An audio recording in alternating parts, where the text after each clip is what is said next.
રાહુલ ગાંધીના ગુજરાત પ્રવાસનો આજે બીજો દિવસ છે। સંગઠન સર્જન અભિયાનનો પ્રારંભ કરાવશે। અરવલ્લીના મોડાસામાં સંગઠન સર્જન અભિયાન અરવલ્લી જિલ્લાના કાર્યકર્તાઓ સાથે તેઓ બેઠક કરવાના છે। સંગઠન સર્જન અભિયાન પાયલટ પ્રોજેક્ટ તરીકે ગુજરાતથી શરૂ થશે।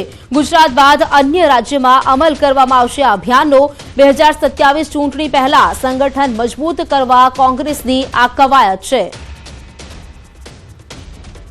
રાહુલ ગાંધીના ગુજરાત પ્રવાસનો આજે બીજો દિવસ છે, ત્યારે અરવલ્લીના મોડાસામાં સંગઠન સર્જન અભિયાનની શરૂઆત, જેની શરૂઆત છે તે ગુજરાતથી થઈ રહી છે। ગુજરાત બાદ અન્ય રાજ્યોમાં અભિયાનનો અમલ કરાવવામાં આવશે। 2027ની ચૂંટણી માટે સંગઠન મજબૂત કરવા માટેની આ પ્રક્રિયા છે તે હાથ ધરવામાં આવી છે। સાથે જ કાર્યકર્તાઓ સાથે આજે બેઠક પણ કરવાના છે અને આજે જે અભિયાનની શરૂઆત થઈ રહી છે, સૌપ્રથમ શરૂઆત ગુજરાત ખાતે થઈ રહી છે અને ત્યારબાદ અન્ય રાજ્યોમાં આ અભિયાન છે તેનું અમલ કરવામાં આવશે।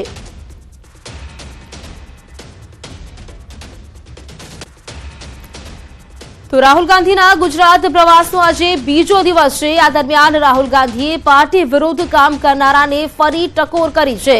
નિરીક્ષકો સાથેની બેઠકમાં રાહુલ ગાંધીએ ટકોર કરી છે।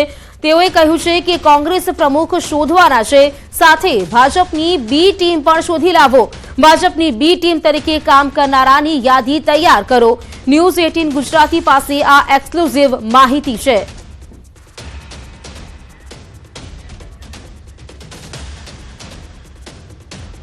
તો પાર્ટી વિરુદ્ધ કામ કરનાર સામે વિરુદ્ધ ટકોર કરી છે રાહુલ ગાંધીએ।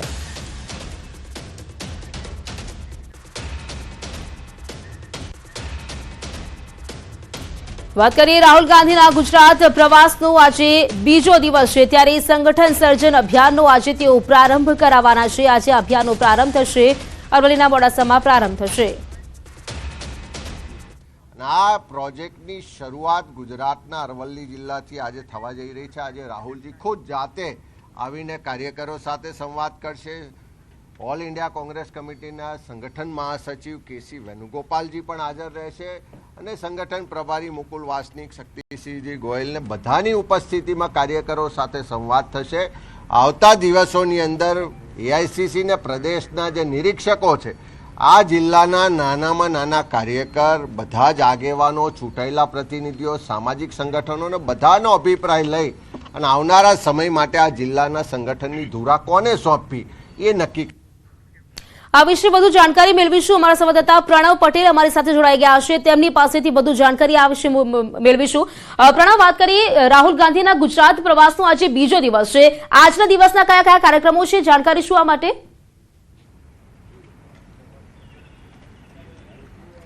આ ચોક્કસ રાહુલ ગાંધીનો ગુજરાતનો પ્રવાસનો આજે બીજો દિવસ છે। ખાસ કરીને જે કોંગ્રેસ પાર્ટી તરફથી જે સંગઠન પર્વ ઉજવાઈ રહ્યું છે, એટલે જે આખું અભિયાન શરૂ થઈ રહ્યું છે, તે અભિયાનની શરૂઆત સમગ્ર ભારતમાંથી અરવલ્લીના જે મોડાસા ખાતેથી રાહુલ ગાંધી કરવા જઈ રહ્યા છે। એટલે જે સંગઠનને વધુ મજબૂત કરવાનો જે ટાર્ગેટ કોંગ્રેસ પાર્ટીનો છે, તે અંતર્ગત જ કોંગ્રેસ પાર્ટી જે છે કહી શકાય કે અહીંથી પોતાનું સંગઠન કઈ રીતે મજબૂત થાય અને જે કેમ્પેન છે, એ અભિયાન છે, તેની શરૂઆત છે તે આજથી અહીં અરવલ્લી જિલ્લામાંથી કરવામાં છે। અરવલ્લી જિલ્લા પસંદ મુખ્ય કારણ એ માનવામાં આવી રહ્યું છે કે સૌથી વધુ ટ્રાઇબલ આ એરિયો છે, તો ટ્રાઇબલ એરિયામાંથી જ, કારણ કે રાહુલ ગાંધી હંમેશા માટે એસસી, એસટી, ઓબીસી અને સાથે જ જે વાત કરી છે લઘુમતી સમાજની વાત કરી રહ્યા હતા, ત્યારે એ સમાજ સાથે જોડાઈ ટાર્ગેટ કરવાનો પ્રયાસ કરી રહ્યા છે કોંગ્રેસ પાર્ટીના। તેના જ કારણે અરવલ્લી જિલ્લાની પસંદ કરવામાં આવી છે અને અરવલ્લી જિલ્લાથી તેની શરૂઆત થશે ને તેની ઇમ્પ્લિમેન્ટ સમગ્ર ગુજરાતમાં અને ત્યારબાદ સમગ્ર ભારતની અંદર કરવામાં આવશે। એટલે જે કોંગ્રેસ પાર્ટીએ જે સંગઠન સર્જન અભિયાન શરૂ કર્યું છે, તેનો પ્રારંભ અને તેની શરૂઆત છે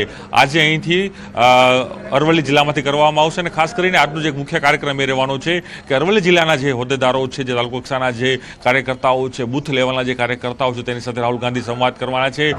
જે મોડાસામાં આવેલું જે બાપ્સનું જે સ્વામિનારાયણ મંદિર છે, ત્યાં તેઓ એક આખી બેઠક કરવાના છે। તો સાથે જ સર્કિટ હાઉસમાં પણ જે તાલુકા કક્ષાના જે અધિકારીઓ, જે તાલુકા કક્ષાના જે હોદ્દેદારો છે, તેઓની સાથે પણ સર્કિટ હાઉસની અંદર પણ જે 30થી પણ વધુ જે હોદ્દેદારો છે અરવલ્લી જિલ્લાના, તેઓની સાથે તેઓ બેઠક કરવાના છે અને એક રોડમેપ આપવાના છે કે આપણે શું કરવાનું છે। કારણ કે આખો જે પ્રોજેક્ટ એ છે, જે સંગઠન સર્જન અભિયાન છે, તેની અંદર જિલ્લા પ્રમુખની નિમણૂક કરવાની છે। તેને લઈને જ એઆઈસીસી તરફથી 43 ઓબ્ઝર્વરો સાથે જ પીસીસીના જે કહી શકાય કે 183 જેટલા ઓબ્ઝર્વરો નિમણૂક કરાઈ છે અને આ તમામ લોકો દરેક જિલ્લાઓમાં જશે. દરેક જિલ્લાઓમાં એટલે 23 એપ્રિલથી લઈને 8 મે સુધી આ તમામ જે નિરીક્ષકો છે તે નિરીક્ષકો જિલ્લામાં જવાનું રહેશે. તમામ લોકોને સાંભળવાના રહેશે. બિલકુલ પ્રણવ, અહીં કહી શકાય કે 2027 ની ચૂંટણી માટે ક્યાંક રાહુલ ગાંધી તૈયારી પણ કરી ચૂક્યા છે, સંગઠનને મજબૂત કરવાની વાત તેઓ કરી રહ્યા છે અને સાથે તેઓ ટકોર પણ કરી રહ્યા છે કે ભાજપની બી ટીમ શોધી લાવો તેવું પણ તેમણે જણાવ્યું છે.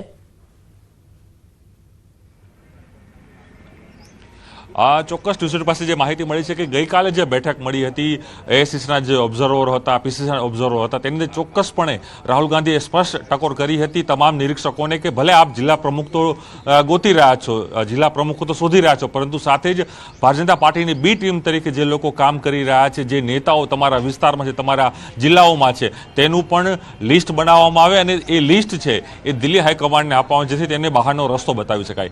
સાથે એ પણ અહીં સ્પષ્ટ રાહુલ ગાંધી ગઈકાલની બેઠક કર્યું હતું કે જે લોકો કામ કરશે, જે લોકો સંગઠનને લઈને વધુ એગ્રેસિવ હશે, તે વ્યક્તિઓને જ સંગઠનમાં સ્થાન મળશે અને તેઓને આગળ કરશે. એટલે ચોક્કસ ભાજપની બી ટીમને ગોતવા માટે પણ ફરી વખત રાહુલ ગાંધીએ અહીં ગઈકાલની બેઠકમાં ટકોર કરી હતી. બિલકુલ પ્રણવ, આભાર આપનું જાણકારી આપવા માટે. સમાચારોમાં રોકાઈશું એક બ્રેક માટે, અન્ય સમાચાર આ બ્રેક બાદ.